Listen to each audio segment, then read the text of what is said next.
जय श्री कृष्णा दोस्तों। राधे राधे। कैसे हैं आप सब लोग। दोस्तों, आज मैं आपको अश्विन माह के शुक्ल पक्ष में आने वाली एकादशी के बारे में बताऊंगी। दोस्तों, हर साल अश्विन माह के शुक्ल पक्ष की एकादशी तिथि को पापांकुशा एकादशी मनाई जाती है।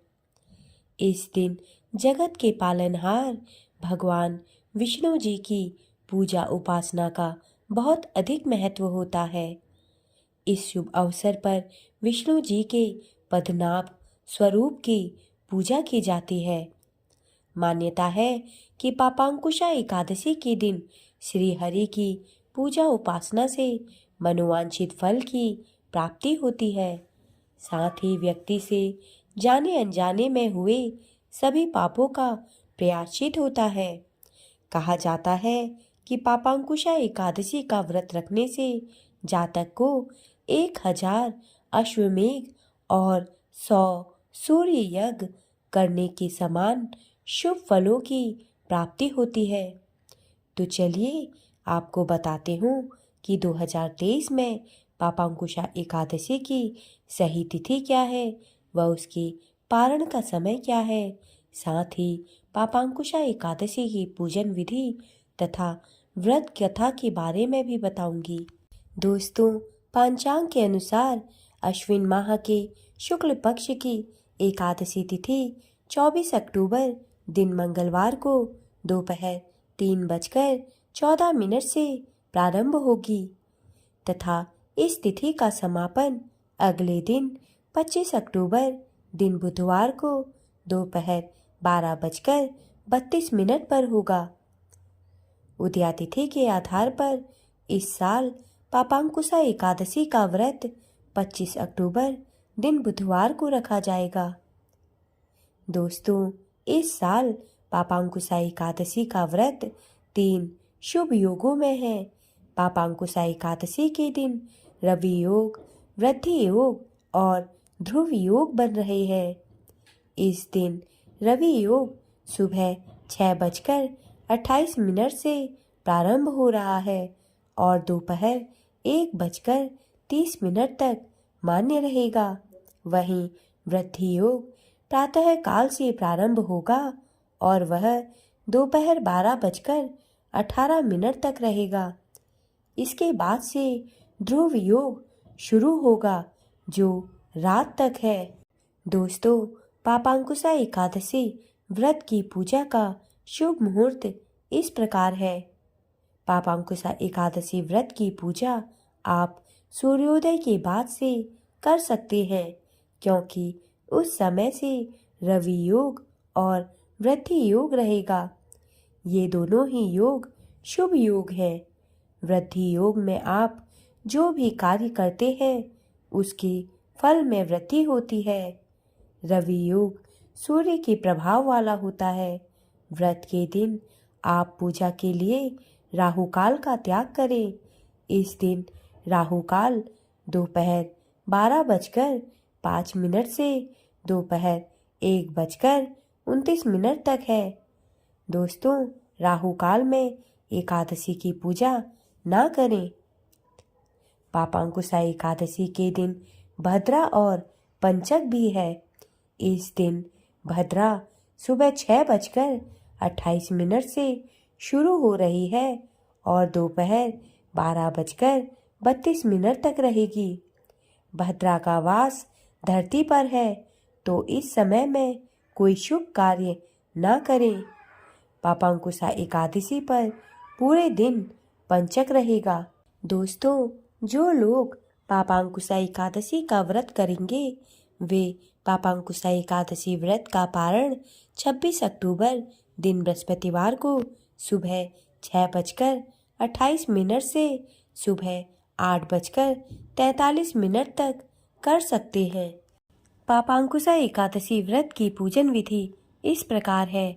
पापांकुशा एकादशी से एक दिन पहले यानी दशमी तिथि वाले दिन सूर्यास्त से पहले भोजन ग्रहण कर लेना चाहिए। इस दिन रात को भोजन ना करें, जिससे एकादशी वाले दिन आपके पेट में अन्न का एक भी अंश ना रहे। एकादशी का व्रत निर्जला रखा जाता है।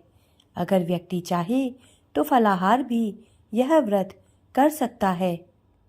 एकादशी के दिन सुबह जल्दी उठकर स्नान आदि से निवृत्त होने के बाद साफ स्वच्छ वस्त्र धारण करें। इसके बाद भगवान के सामने व्रत का संकल्प लें। फिर एक साफ आसन या पटरी लें और उस पर स्वच्छ कपड़ा बिछाएं। इस पर भगवान विष्णु जी की मूर्ति या तस्वीर स्थापित करें। इसके बाद आसन पर कलश भी स्थापित करें। फिर विधि विधान से विष्णु जी की पूजा अर्चना करें।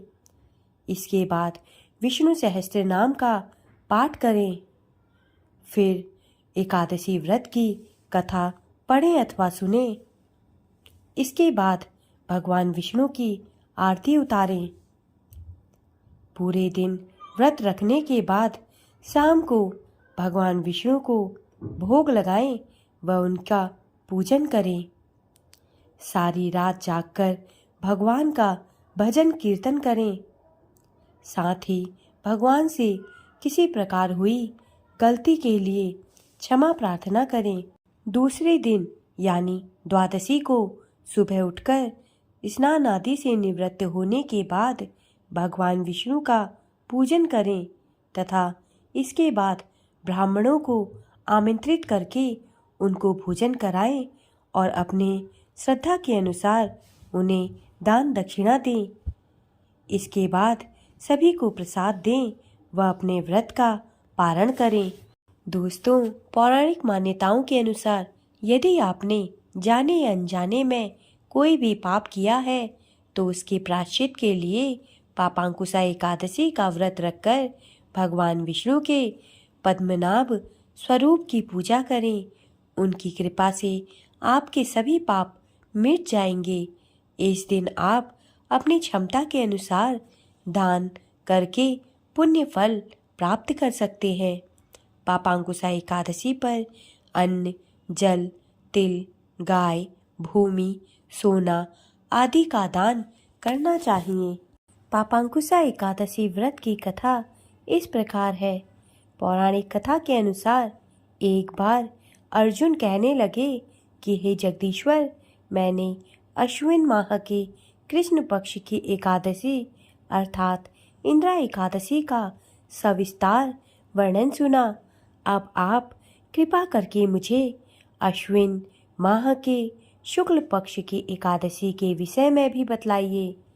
इस एकादशी का क्या नाम है तथा इसके व्रत का क्या विधान है? इसका व्रत करने से किस फल की प्राप्ति होती है?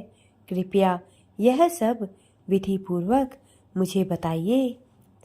इस पर भगवान श्री कृष्ण ने कहा, हे कुंती नंदन, अश्विन माह के शुक्ल पक्ष की एकादशी का नाम पापांकुशा एकादशी है।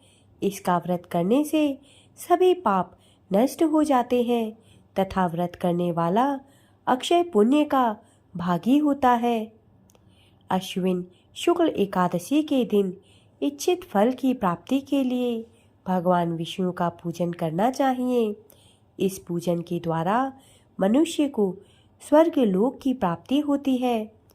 हे अर्जुन, जो मनुष्य कठिन तपस्याओं के द्वारा फल की प्राप्ति करते हैं वह फल इस एकादशी के दिन क्षीर सागर में शेषनाग पर शयन करने वाले भगवान विष्णु को नमस्कार कर देने से मिल जाता है और मनुष्य को यम के दुख नहीं भोगने पड़ते।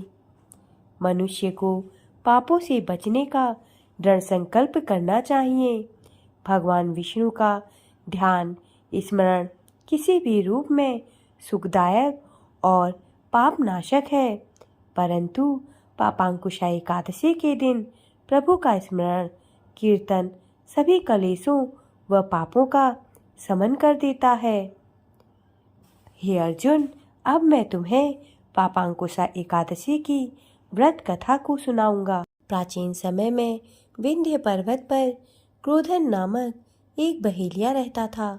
वह बड़ा क्रूर था उसका सारा जीवन हिंसा, लूटपाट, मद्यपान और गलत संगति, पाप कर्मों में बीता। जब उसका अंतिम समय आया तब यमराज के दूत बहेलिये को लेने आए और यमदूत ने बहेलिये से कहा कि कल तुम्हारी जीवन का अंतिम दिन है, हम तुम्हें कल लेने आएंगे। यह बात सुनकर बहेलिया बहुत भयभीत हो गया और महर्षि अंगीरा के आश्रम में पहुंचा और महर्षि अंगीरा के चरणों पर गिरकर प्रार्थना करने लगा कि हे ऋषिवर, मैंने जीवन भर पाप कर्म ही किए हैं। कृपया कर मुझे कोई ऐसा उपाय बताएं जिससे मेरे सारे पाप मिट जाएं और मुझे मोक्ष की प्राप्ति हो जाए। इसके निवेदन पर महर्षि अंगीरा ने उसे अश्विन शुक्ल की पापांकुशा एकादशी का विधि पूर्वक व्रत करने को कहा। महर्षि अंगीरा के कहे अनुसार उस बहेलिये ने यह व्रत किया और किए गए सारे पापों से छुटकारा पा लिया और इस व्रत पूजन के बल से भगवान की कृपा से वह विष्णु लोक को चला गया। जब यमराज के यमदूत ने इस चमत्कार को देखा तो वह बहेलिये को बिना लिए ही यमलोक वापस लौट गए। दोस्तों, मेरे द्वारा दी गई जानकारी यदि आपको अच्छी लगी हो तो कृपया मेरे चैनल को सब्सक्राइब करें तथा मेरे वीडियोस को लाइक करें। धन्यवाद।